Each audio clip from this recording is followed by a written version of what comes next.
ख्वाब ही नैनों में समाये बैठे हैं और आपके पावन सानिध्य को पाकर दिल ने ये किया महसूस कि जैसे संगम के तट पर कुंभ नहाए बैठे हैं। संगम के तट पर कुंभ नहाए बैठे हैं। जोरदार तालियों के बीच माननीय मंत्री जी को सादर मंच पर आमंत्रित करता हूं। ताली जोरदार होनी चाहिए, जोरदार तालियों पर जानी चाहिए, जोरदार तालियां।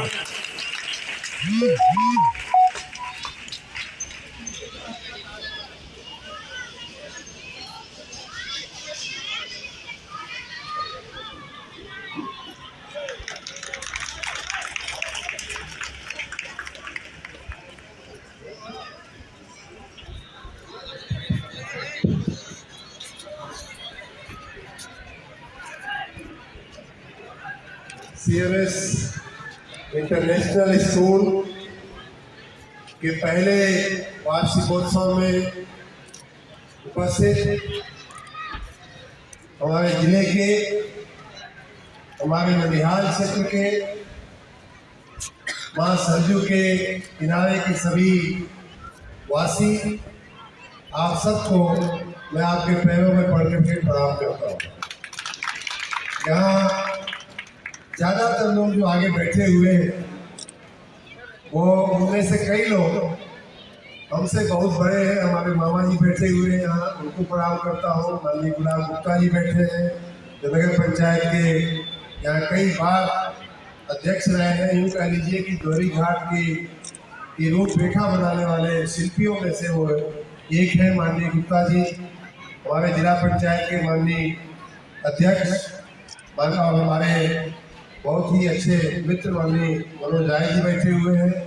आद्या शंकर मिश्र जी जो बड़ा गाँव के हमारे ब्लॉक प्रमुख हैं। रानीपुर के अरुण सिंह जी जो ब्लॉक प्रमुख हैं। कोपागंज के डॉक्टर साहब भी यही कहीं ब्लॉक प्रमुख साहब बैठे हुए हैं। ऐसे तमाम गणमान्य लोग आज माननीय हमारे राजू भाई के, हम तो इनको राजू भाई ही बोलते हैं जब भी मिलते हैं तो इनके आमंत्रण पे आप लोगों ने यहाँ इस कैंपस की, इस प्रांगण की, इस स्कूल की शोभा बढ़ाई है। तो मैं अपने छोटे भाई की ओर से मैं भी आप सबका बहुत बहुत धन्यवाद करता हूँ, बहुत बहुत स्वागत करता हूँ। यहाँ कहा है ना कि मनोज कहा था कि हमारे क्षेत्र का हो, अरुण कहा था कि हमारे रानीपुर क्षेत्र का हो, ननिहाल हमारा सरेया है। बात तो सही है, सबके हम है। कोई एक आदमी के किसी का, देखिए भगवान जो होता है, भगवान जब आदमी को जो आशीर्वाद देता है उस प्रकार से आपका आशीर्वाद मिला है। मैं आप सबकी ईश्वर कृपा से, आप सबके आशीर्वाद से, आप सबकी सेवा में मैं प्रस्तुत हूँ। आपकी सबकी सेवा करने के लिए मैं तत्पर हूँ। ईश्वर ने अभी भी ऊर्जा दिया है, मुझे शक्ति दिया है। मैं आपकी सेवा में कहीं कोई कमी नहीं रहेगी। हम हर क्षेत्र के हैं, हर गाँव के, खास करके मऊ जिले का कोई भी गाँव है, आजमगढ़ जिले का, पूर्वांचल का कोई भी क्षेत्र हो, कोई भी इलाका हो, उसके लिए हम काम करने के लिए हमेशा तैयार हैं। यहाँ जब माननीय राजू जी ने हमको बताया कि ये कार्यक्रम है, आपको आना, हम चाहते हैं कि आप आवे। मैंने कहा कि होली के पहले 2-4 दिन रखना चाहते थे। तो मैंने कहा कि ऐसा करिए कि होली में चूँकि गाँव में आना है, पिछले साल हम नहीं आ पाए थे, उसके पहले वाले साल में हम होली गांव में आए थे होली के समय। तो मेरी इच्छा थी कि होली के दिन मैं गांव में रहूं। मैंने कहा होली के आसपास रखिए तो शायद संभव हो पाएगा। और इसलिए भी मैं आना चाहता था आप लोगों के बीच में कि लगभग 1.25 साल पहले यही विक्ट्री इंटर कॉलेज में आप लोगों ने हमको आशीर्वाद दिया था। और मैंने उस समय भी कहा था कि आप लोगों का आशीर्वाद बहुत फलता है। तो आपका आशीर्वाद भला, आपके आशीर्वाद से मैं राज्य का मंत्री भी बना। तो इसलिए आप सबके चरणों में पढ़ करके, आपके चरणों में पढ़ करके आपका फिर से आशीर्वाद भी लेना था और उस आशीर्वाद के लिए आपको धन्यवाद भी देना था। और जो आपके आशीर्वाद से जो लगभग अब 1 साल होने जा रहा है, जो जिम्मेदारी मिली है, जो दायित्व मिला है, उसमें हमने क्या किया ये हिसाब देना भी हमारा दायित्व है। देखिए मैं उस प्रकार का नेता नहीं हूँ कि आपने एक बार हमको बैठा दिया कुर्सी पे तो उसके बाद हम 5 साल बाद हमें यहाँ हाजिर होंगे। हम तो यहाँ हर साल आएंगे, हर 6 महीने, हर 3 महीने, हर 2 महीने, हर 1 महीने हम आपके बीच आते जाते रहेंगे और आते जाते रहते हैं, कभी मऊ में, कभी मधुबन में, कभी गौरी घाट में। तो मैं आपको थोड़ा अपना हिसाब भी देना मेरे मन में था कि भाई चल के मामा को बताओ। तो अभी हम देखिए मामा हमारे कितने सजग है, मामा ही नहीं उनके साथ और लोग भी थे। संतोष राय थे हमारे भाजपा के उपाध्यक्ष है, कहीं यहीं बैठे होंगे। ये लोग गौरी घाट के 5 किलोमीटर पहले हमको उतारे गाड़ी से और कहे, संतोष तो एकदम खफा थे कि भैया आप आए थे, वो हमारे घर में कनहोनी हो गई थी हमारे बड़े भाई साहब का, तो हम शमशान पे यहाँ जो गौरी घाट का था वहाँ आए हुए थे, लगभग 3-4 महीना हुआ होगा। और उन दिनों में बैठे बैठे शमशान पे कई बातें हुई, क्या किया जा सकता है, शमशान के लिए कटाव हो रहा है, घाटों के लिए क्या किया जा सकता है, वहाँ की जो सड़क है वो जा रही है उसके लिए क्या किया जा सकता है। तो संतोष राय हमको पकड़ लिए मामा जी को आगे करके कि भैया अभी तो कुछ हुआ नहीं, आप बोल के गए थे कि सब हो जाएगा। तो हिसाब इस तरह से देना आवश्यक भी है, आपका अधिकार है हमको टोकने का, हमको पूछने का कि भाई क्या हम लोगों ने बात किया था, क्या हुआ उसका। इस पर मैं अभी गौरी घाट पे बाद में आता हूँ, लेकिन जब से आप लोगों ने मुझे MLC बनाया, आप लोगों ने हमें मंत्री की जिम्मेदारी दिया, आपको मैं बताऊं यहाँ राजू भाई के गांव की सड़क सही थी, वो गौरी घाट से मधुबन की सड़क सही थी, फरसना बुजुर्ग हो, फरसना खुद हो, ये सारी सड़कों सही थी।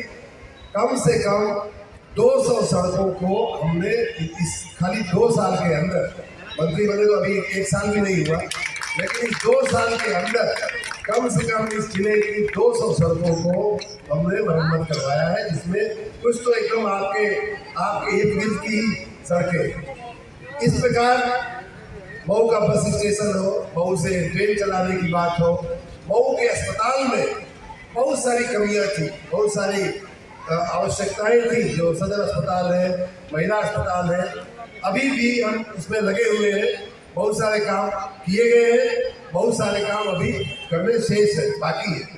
जैसे महिला अस्पताल की बात करूं तो वहाँ MRI मशीन नहीं, MRI मशीन का मैंने जुगाड़ कर लिया। तो वहाँ के सुपरिटेंडेंट ने बताया कि साहब ये मशीन तो आप दे देंगे, लेकिन इसको रखने का कमरा नहीं है हमारे पास, हम कहाँ रखेंगे इसको। तो मैंने उसको फिर अपनी निधि से उसको कमरा बनाने का भी दिया। तो इस प्रकार के सैकड़ों काम हुए हैं। माननीय राजू भाई, माननीय मनोज जी और आप में से कई लोग इस बात के भी साक्षी हैं कि नगर निकायों में जब मैं आता हूँ तो 150 कामों का हम लोग उद्घाटन और शिलान्यास मऊ के जिलाधिकारी प्रांगण में खड़े होकर के कई बार किए हैं, वो सारे काम आगे बढ़ गए। गौरी घाट की बात करूं तो अभी मैं माननीय गुलाब गुप्ता जी से पूछ रहा था कि ऐसा संतोष बोल रहे हैं कि कुछ नहीं हुआ, ऐसा कैसे हो सकता है। मैं तो जब वापस गया यहाँ से उसी के तुरंत बाद मैंने पहला काम किया कि भाई हमारे मामा जी नाराज होंगे, हमारे ननिहाल का मामला है। वैसे भी गौरी घाट का जो शमशान है, मेरे घर के परिवार के खुद ही लोग आए थे उसके लिए, अंतिम संस्कार के लिए, और आते रहते हैं लोग, आवश्यकताएं पड़ती रहती। और मैं बैठा बैठा देख रहा था कि कोई 5 मिनट के अंदर दूसरी गाड़ी दूसरी लाश लेकर के आ जाती थी। बड़ी वहाँ आवागमन है, बहुत लोग आते हैं, बहुत लोगों के काम आती है वो जगह। तो मैं वापस जाकर के मैंने तुरंत उसको 3-4 काम किया। पहला काम तो ये किया, स्वयं अपने निधि से, अपने पैसे से, जो विधायक को निधि मिलती है उससे हमने 25-26 लाख रुपए का एक अंत्येष्टि स्थल बनाने की दरखास्त थी, उसको मैंने मंजूर करके आपके चरणों में रख दिया। अभी मैं माननीय गुलाब गुप्ता जी से पूछ रहा था कि क्या हुआ उसका, 3-4 महीना हो गया, संतोष बोल रहे थे कुछ आगे नहीं बढ़ा है। तो हमें फिर मैंने अपने अधिकारी से भी पूछा, उसने हमें जो कहा है वो ये कहा है कि वहाँ मुक्ति धाम की जो जगह है वहाँ पे जगह चिन्हित करना बाकी है। तो मैंने माननीय गुलाब गुप्ता जी से कहा है, आप संतोष जी और आप सबसे भी कह रहा हूँ कि आप जो अग्रणी लोग हैं वो वहाँ जाकर के कोई जगह निश्चित कर दीजिए और वहाँ पर बनना शुरू हो जाएगा। पैसा हमने ऑलरेडी दे दिया। उसी प्रकार यहाँ के 2 विद्यालयों की भी हालत बड़ी जर्जर थी। कंपोजिट विद्यालय और आपका जो दूसरे नंबर का प्राइमरी स्कूल है, उसमें भी कंपोजिट विद्यालय में लगभग 30 लाख रुपए, मतलब इन विद्यालयों में 30 लाख रुपए का काम उन्होंने मंजूर कर दिया है। उसी प्रकार लगभग 30-40 लाख रुपए का नली गली खरंजा सड़क का काम दोहरी घाट में मंजूर हुआ है। तो जो बड़े काम अभी बाकी है, और मैंने लिख तो दिया है, मैंने संबंधित विभागों को लिख दिया है, लेकिन वो अभी आगे शेष है।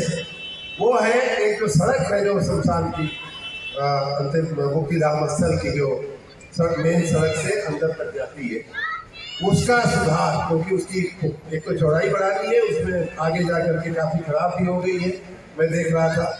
उसको भी ठीक करना है। उसके लिए हमने PWD को लिखा हुआ है। दूसरा एक काम जो पर्यटन विभाग को लिखा हुआ है, माननीय गुलाब गुप्ता जी बोल रहे थे, कोई आया तो था, पूछ रहा था कि क्या करना है, लेकिन फिर बात आगे नहीं बढ़ी। उसको भी मैं जा करके मैं करूँगा। वो है कि आपका जो मुक्तिधाम का जो कटाव हो रहा है, बार बार काम होता है और बार बार कट जाता है, तो उसको ठीक करने का कोई रास्ता खोजना पड़ेगा। उसमें शायद थोड़ा ज़्यादा खर्चा भी करना पड़ेगा। तो इस प्रकार से ये काम जो है चल रहेगा। तो मैं हिसाब इसलिए दे रहा हूँ कि आपको ये नहीं लगना चाहिए कि अरे इसको बात बनाए, ये तो कुछ करता ही नहीं है, ये तो एकदम बेकार निकला है, मंत्री तो है हमारा, MLC या MLA तो इस तरह की बात नहीं है। माननीय योगी जी के सरकार में वैसे भी प्रगति के विकास के जो काम है बड़ी तेजी से हम लोग कर रहे हैं। और जैसा कि मैंने कहा कि ये तो हमारी जन्मभूमि है, मातृभूमि है। इस सरेआम में, पुतनई में, दोहरी घाट में खेल करके हम बड़े हुए हैं। माँ सरजू के किनारे खेल करके हम बड़े हुए हैं। माँ सरजू की सेवा अगर हम नहीं करेंगे तो कौन करेगा। एक और चिंता का विषय जो बीच में आया था, वो था कि जो नदी के बाढ़ में से आजमगढ़ जिले के कुछ गांव, कुछ हमारे मधुबन मऊ के कुछ गांव जो प्रभावित हो जाते हैं, हर साल बाढ़ आती है उससे, तो उसमें जो नुकसान हो जाता है उससे भी बचाने का हमने ऑलरेडी प्रक्रिया शुरू की है। मैं आशा रखता हूँ कि आने वाले दिनों में उसका भी एक काम आगे बढ़ेगा। एक और काम जिसकी बार बार यहाँ चर्चा होती है और कुछ लोग उस बात को तुम दे करके उसका थोड़ा दुरुपयोग भी करते हैं।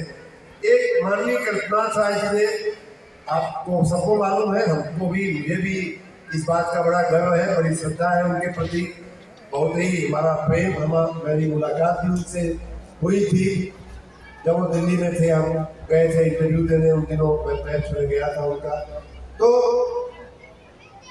उनका बड़ा, हमारे पिताजी के समय से उनका बड़ा आत्मीय संबंध रहा। उन्होंने मऊ जिले के लिए बहुत कुछ किया है और सच पूछिए तो मऊ जिला एक तरह से उनकी ही देन है। मऊ जिला उनके ही कर कमलों से बना हुआ है। दो काम उन्होंने जो विशेष मुझे कहना है वो किया था कि यहाँ एक सौर ऊर्जा का, सोलर एनर्जी का सराय शादी में जो घोसी के पास है, उसमें उन्होंने एक सोलर प्लांट लगवाया था। और दूसरा कि सौर ऊर्जा के लिए उन्होंने एक ट्रेनिंग इंस्टीट्यूट भी, प्रशिक्षण संस्थान भी घोसी के पास खुलवाया। बीच में आप सबकी जानकारी में ये बात रहे कि उन दोनों संस्थानों को और आगे बढ़ाने के लिए, और मजबूत करने के लिए, और अच्छा करने के लिए मैं दिन रात प्रयास कर रहा हूँ और उसको और अच्छा बनाया जाएगा। लेकिन बीच में कुछ लोग ऐसी अफवाहें, ऐसी दुष्प्रचार करते हैं कि उसको बंद किया जा रहा है, उसको बेचा जा रहा है। ऐसा कुछ नहीं है। आप लोग निश्चिंत रहिए, जो माननीय कल्पनाथ राय जी ने बनाया है, मेरी जितनी समझ और शक्ति है उतना उसका उपयोग करके मैं उसे और बेहतर ही करूँगा। कुछ बंद करने का कोई प्रस्ताव नहीं है।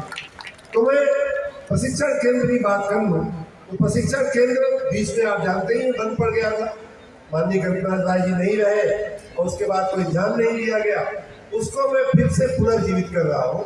उसमें सौर ऊर्जा से संबंधित, नवीन ऊर्जा से संबंधित बहुत सारे विद्यार्थियों को हम लोग ट्रेनिंग देंगे और उसमें 30-40 लाख रुपया हमने ऑलरेडी मंजूर कर दिया है। उस खर्च से उसको फिर से उसको नवीनीकरण करते हुए, संस्था को एक नया स्वरूप देते हुए फिर से ट्रेनिंग के काम शुरू किए जाएंगे।